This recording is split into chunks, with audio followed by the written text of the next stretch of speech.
Guys आज हम पढ़ेंगे क्लास 6 का चैप्टर 4 पॉलिटिकल साइंस का, जिसका नाम है की elements of a democratic government. Chapter शुरू करते हैं अपना। South Africa is a country that has people of several races.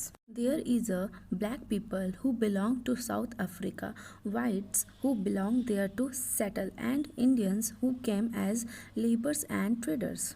हमें यहाँ पे ये बताया जा रहा है कि साउथ अफ्रीका एक ऐसा देश है जहाँ पे अलग अलग जातियों के लोग रहते हैं। काले लोग रहते हैं, वो दक्षिण अफ्रीका से ताल्लुक़ रखते हैं, ठीक है। गोरे लोग होते हैं वो वहाँ पे बसने के लिए आए थे।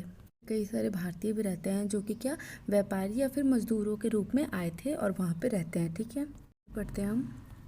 माया Naidu, an 11-year-old South African girl living in the town of Johannesburg, was helping her mother clear up her old boxes. She found a scrapbook full of pictures and newspapers articles.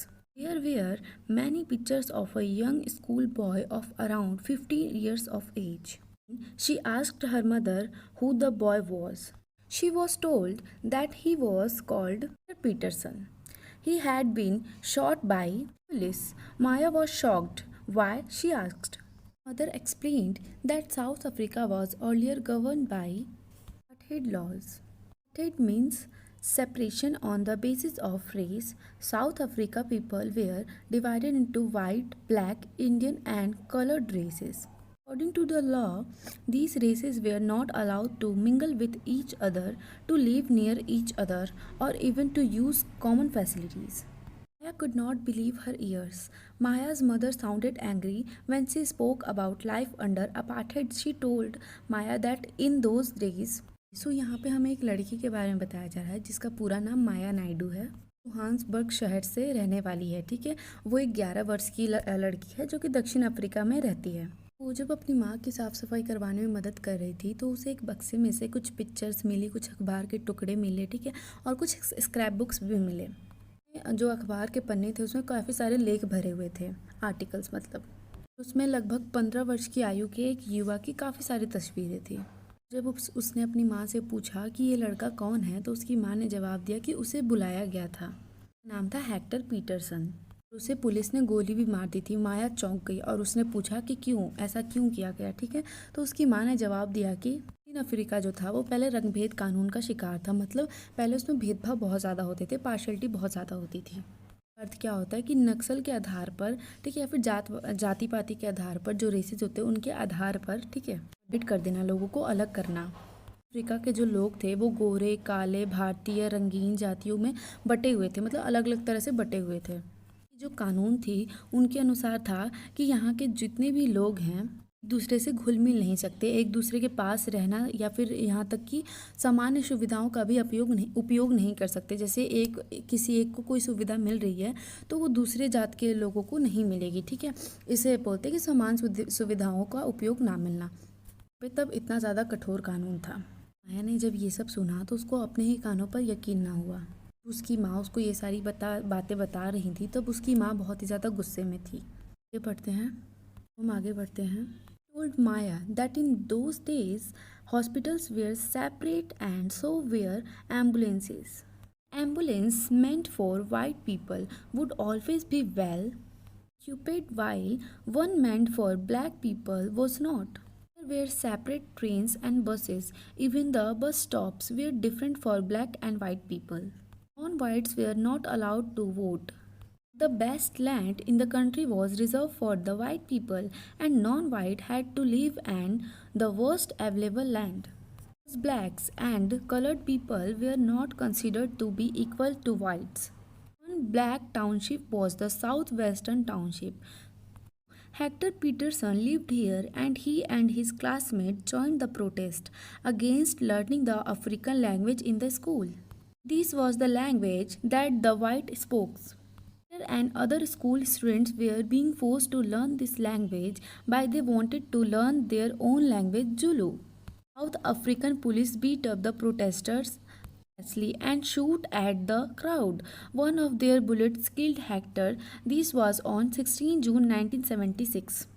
African National Congress, a group of people who led the struggle against apartheid, and their most well-known leader, Nelson Mandela, fought the apartheid system for several years. Finally, they succeeded, and in 1994, South Africa became a democratic country in which people of all races were considered equal. आगे हमें ये बताया जा रहा है कि उसकी माँ ने माया को बताया कि उन दिनों अस्पताल अलग था, ठीक है, उनके लिए एम्बुलेंसेस भी अलग थे। जो एम्बुलेंस होते थे वो केवल वाइट पीपल्स के लिए होते थे, ठीक है, हमेशा ही अच्छे होते थे, अच्छे खासे रहते थे, उनकी तबीयत उतनी ज़्यादा ख़राब नहीं होती थी, परंतु वो अपर क्लास थे, इसके कारण उनके लिए एम्बुलेंसेस होते थे, हॉस्पिटल्स होते थे। जो लोग बीमार होते थे, अच्छे नहीं होते थे, उनकी तबीयत ठीक नहीं होती थी, उनके लिए एम्बुलेंस नहीं होते थे, क्योंकि वो वहाँ पे उनका मानना ये था कि वो लोअर क्लास है तो उसके लिए ये सारी फैसिलिटीज़ नहीं होनी चाहिए। जैसा कि मैंने बताया कि एक फैसिलिटी अलग अलग लोगों के लिए नहीं होती, इसलिए वहाँ पे उनका यही मानना था कि जो फैसिलिटी हमें मिल रही है वो नीचे वाले क्लास को नहीं मिलनी चाहिए। वहाँ पे ये भी सिस्टम था कि जो काले लोग थे और जो गोरे लोग थे तो उनके लिए अलग अलग ट्रेन होते थे, अलग अलग बसें होते थे, यहाँ तक कि उनके स्टॉप्स भी अलग अलग होते थे। गोरे लोग थे, उनके सिवा और कोई लोगों को वोट देने का अधिकार भी नहीं था। देश की सबसे अच्छी भूमि होती थी, सबसे अच्छी ज़मीन होती थी, वो गोरे लोगों को दी जाती थी, और जो सबसे ख़राब होती थी, ठीक है, जिसमें रहना कई बार मुश्किल होता था, वो किसे दी जाती थी, वो काले लोगों को, या फिर जो इंडियंस होते थे, या फिर जो रंगीन लोग होते थे, मतलब मिक्स कलर, उन्हें दी जाती थी। इस प्रकार काले और रंगीन लोगों को बराबर नहीं माना जाता था, ठीक है, मतलब काले और रंगीन एक तरफ और जो सफ़ेद होते थे उन्हें एक तरफ रखा जाता था। भी इन दोनों में बराबरी नहीं की जाती थी। जगह थी जिसका नाम था ब्लैक टूरिस्ट साउथ वेस्टर्न टूरशिप, ठीक है, वहाँ पे हेक्टर रहता था।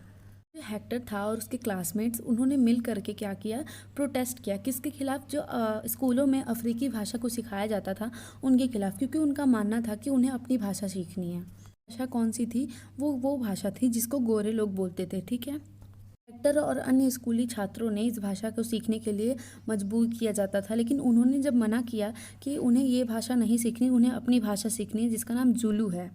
दक्षिण अफ्रीकी पुलिस थे, साउथ अफ्रीकन पुलिस थे, वो उन्होंने क्या किया, जितने भी प्रोटेस्टर थे, जितने भी प्रदर्शनकारी थे, उन्हें बेरहमी से पीटा गया और उन पे गोलियां चलाई गई, ठीक है, जिन गोली के कारण जो हेक्टर था उसकी मौत हो गई, वो भी कब? 16 जून 1976 को, ठीक है।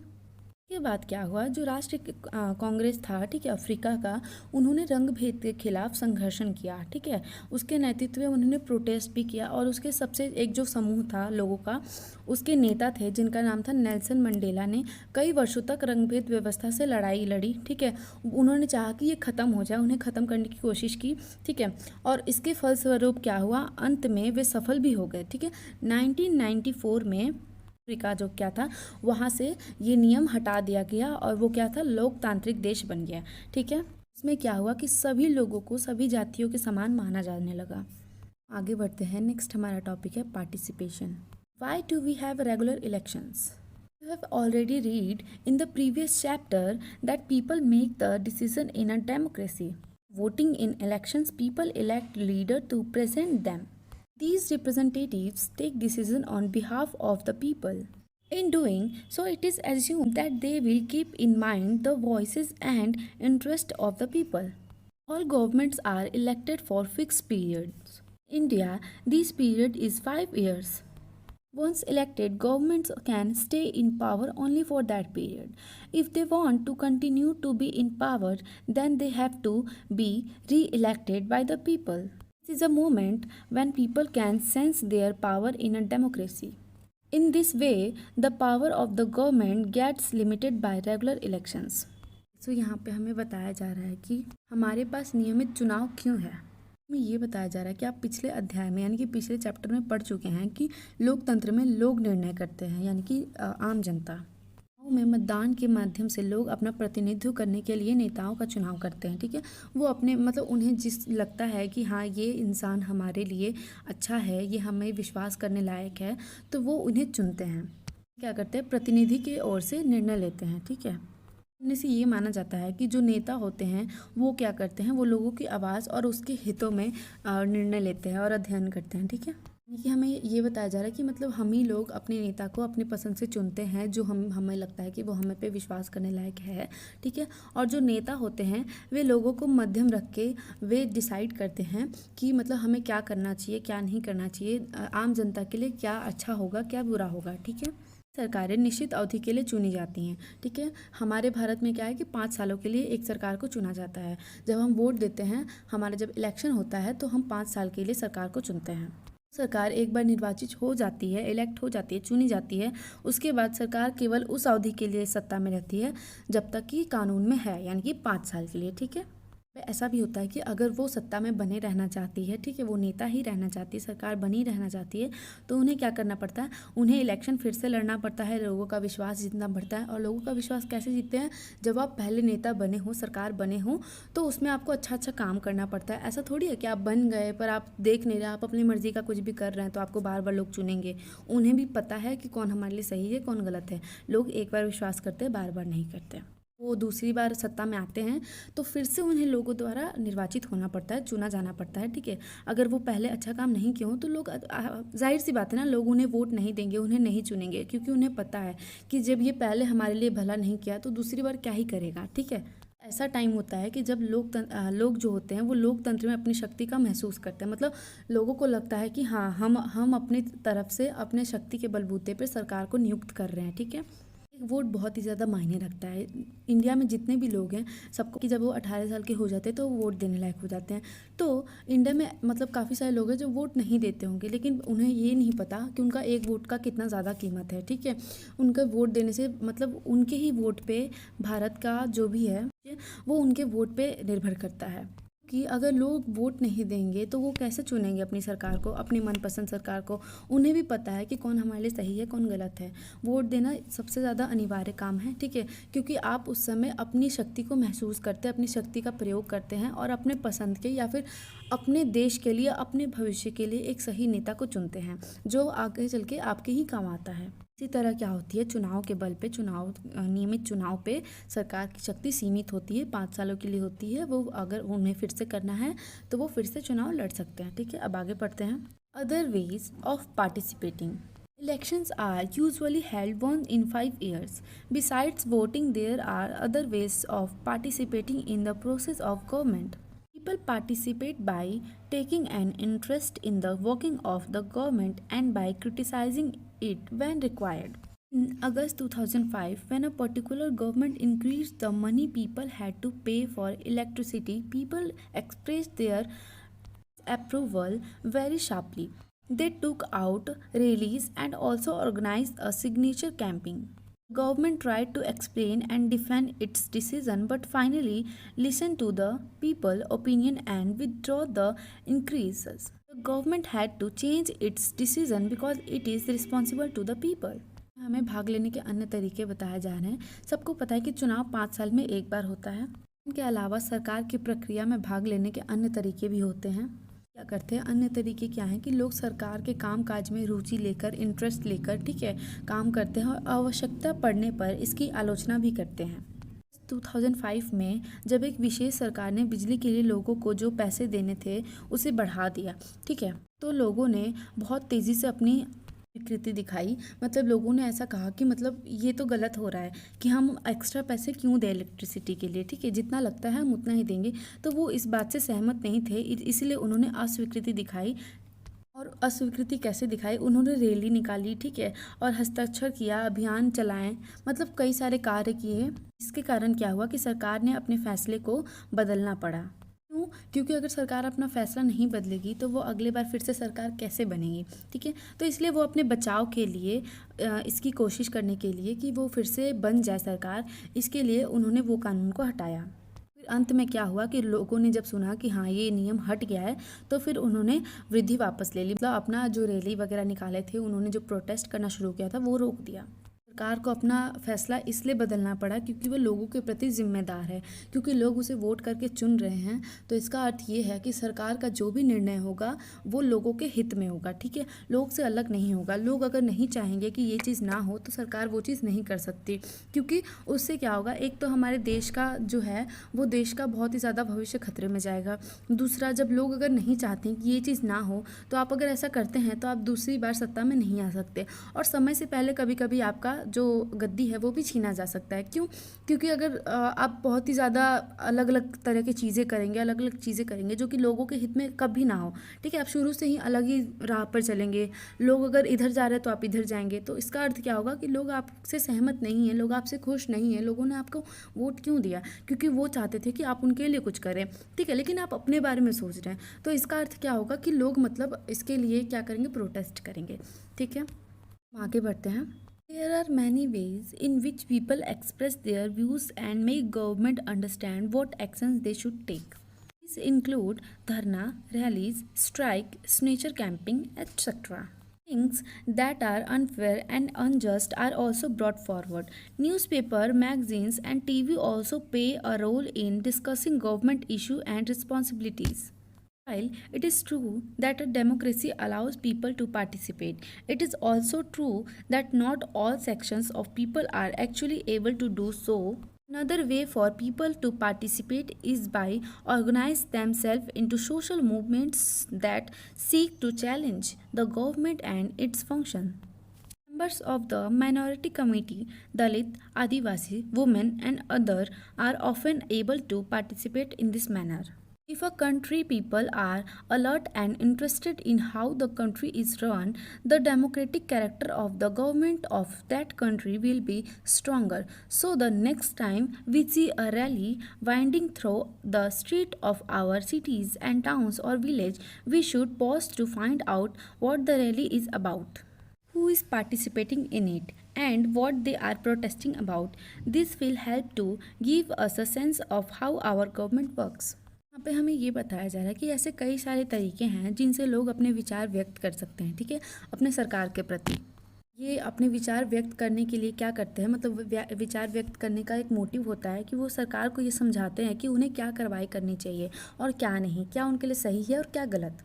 वो अपने विचारों को व्यक्त करने के लिए, ठीक है, वो प्रोटेस्ट करते हैं। कैसे करते हैं? वे या तो धरने पे बैठते हैं या फिर रैलियां, हड़ताल, ऐसे कई सारे तरीके करते हैं।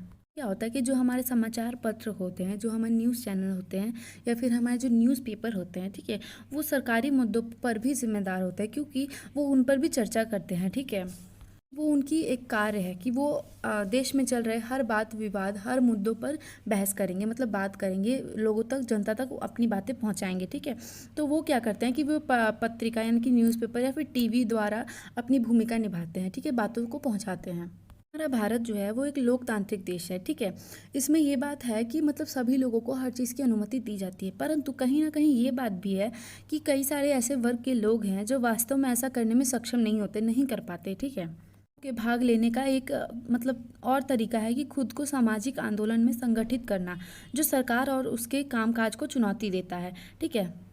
तो कुछ ऐसे लोग हैं जैसे दलित, आदिवासी, महिलाएं और अन्य मतलब कई सारे लोग हैं जो कि मतलब इन सब चीज़ों में भाग नहीं ले पाते ना किसी वजह के कारण, ठीक है। कभी किसी को कोई वजह हो जाती है, कभी किसी को कोई तकलीफ, या फिर मतलब ऐसा होता है कि मतलब कई सारी जगहें स्त्रियों को या फिर दलितों को, ठीक है, आदिवासियों को इन सब में अधिकार लेने का या तो भाग नहीं दिया जाता या फिर वो सक्षम नहीं होते।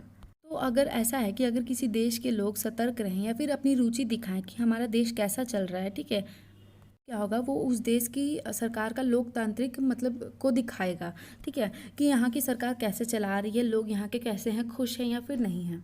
यहाँ पे हमें ये बताया जा रहा है कि अगली बार हम अपनी किसी आसपास किसी रैली को या फिर मतलब किसी भी धरने को अपने आसपास या फिर अपने शहर में या फिर अपने कस्बे, गांव में मतलब सड़कों पर गुजरते हुए देखें, तो हमें ये पहले जानना चाहिए रुक करके कि ये क्यों हो रहा है, किसके लिए हो रहा है, कौन कर रहा है, इसके पीछे का क्या मकसद है। उसके बाद ही हमें विरोध करना चाहिए। नहीं तो कई बार ऐसा होता है कि हम गलत चीज़ के संगत में पड़ जाते हैं, हमें उस बात का पूरी तरह से जानकारी नहीं होती, परंतु हम फिर भी उस चीज़ को लेकर के प्रोटेस्ट कर रहे होते हैं, ठीक है। ऐसा मेरे साथ एक बार हो चुका है, जब मैं 9th क्लास में थी तब ऐसा हुआ था कि मतलब हमारे स्कूल के कई सारे बच्चे प्रोटेस्ट कर रहे थे कि हमें ट्रिप पे क्यों नहीं जाने दिया, ठीक है। तो हमें पता नहीं था कि वो सिर्फ 10 क्लास वालों के लिए हैं, ठीक है। और उसमें मैं चली गई प्रोटेस्ट करने के लिए, ठीक है, और मैंने भी ऐसा किया। बट फिर मेरे को क्या हुआ, मेरे टीचर जो थे मैथ्स के, उन्होंने मुझे पनिश किया, मुझे क्लास में खड़ा रखा और मेरे साथ और भी कुछ लड़कियां थी और कहा कि तुम्हें पता है वो क्यों हो रहा है। तो हम सारे चुप हो गए, ठीक है। फिर उन्होंने बताया कि वो क्लास 10 वालों के लिए, तुम्हारे लिए नहीं है, तुम्हारे लिए ट्रिप नहीं था। और वो उन्हें पता था कि ट्रिप जा रहा है, परंतु वो किसी ना किसी वजह से नहीं जा पाए। तो ये हमारी गलती थी कि हम बिना जाने, बिना उस बात को देखे समझे, हम उस चीज़ में चले गए और हम गलत चीज़ का शिकार बन गए। तो ये एक एग्जाम्पल था कि आप लोग कैसे सतर्क रह सकते हैं, ठीक है। तो पहले उस चीज़ को जाने समझे, उसके बाद कोई कदम उठाएं, ठीक है। इससे जब हम किसी प्रोटेस्ट में हिस्सा लेंगे, कोई सही प्रोटेस्ट में जो कि अच्छा काम के लिए हो रहा है, तो हम ये जान पाएंगे कि हमारी सरकार कैसे काम करती है, क्या करती है, हमारे हित में क्या करती है, हमारे अनहित में क्या करती है, ठीक है। तो हमें सामाजिक मुद्दों पर बहस करते रहना चाहिए, डिबेट करते रहना चाहिए और हर चीज़ की जानकारी रखनी चाहिए, ठीक है। आगे बढ़ते हैं।